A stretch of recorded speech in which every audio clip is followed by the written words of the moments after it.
அனைவருக்கும் வணக்கம். இன்றைக்கி ஒரு சூப்பரான வீடியோ பார்க்கலாம். ஸோ நாங்கள் இன்றைக்கி வந்து களி பண்ண போகிறோம். அதை நாங்கள் பண்ணலை, எங்கள் அவ்வா பண்ணுறாங்க.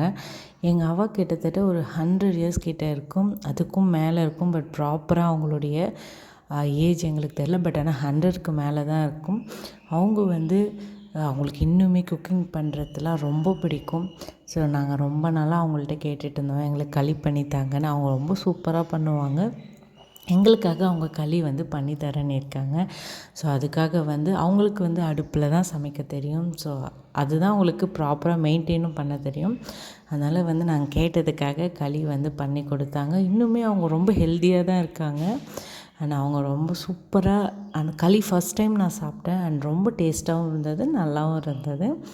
அண்ட் களி பண்ணிவிட்டு அது கூட வந்து மீன் குழம்பும் அண்டு முருங்கைக்கீரையும் சாப்பிட்டோம். ரொம்ப டேஸ்டியாக இருந்தது.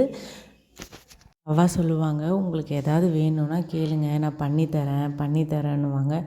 அவங்களாம் வந்து அப்போ அந்த காலத்தில் வந்து நிறைய பண்ணிகிட்டே இருப்பாங்க. குக்கிங்கை பொறுத்தவரைக்கும் குக்கிங்னால் சமையல் சொல்ல நிறைய அந்த ஸ்நாக்ஸ் ஐட்டம், முறுக்கு, அதிரசம் அதெல்லாம் நிறையா பண்ணிகிட்டே இருப்பாங்க. ஸோ இப்போ அதெல்லாம் இல்லாதனால அவங்க வந்து எங்ககிட்ட சொல்லுவாங்க, ஏதாவது வேணும்னா கேளுங்க, நான் பண்ணித்தரேன்னுவாங்க.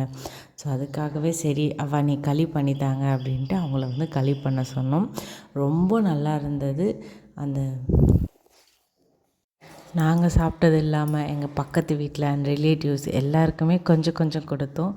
ரொம்ப டேஸ்டியான களி வித் அது கூட அந்த பச்சை மிளகாய் வந்து எண்ணெயில் போட்டு வறுத்து சாப்பிட்றோம் பாருங்கள், அது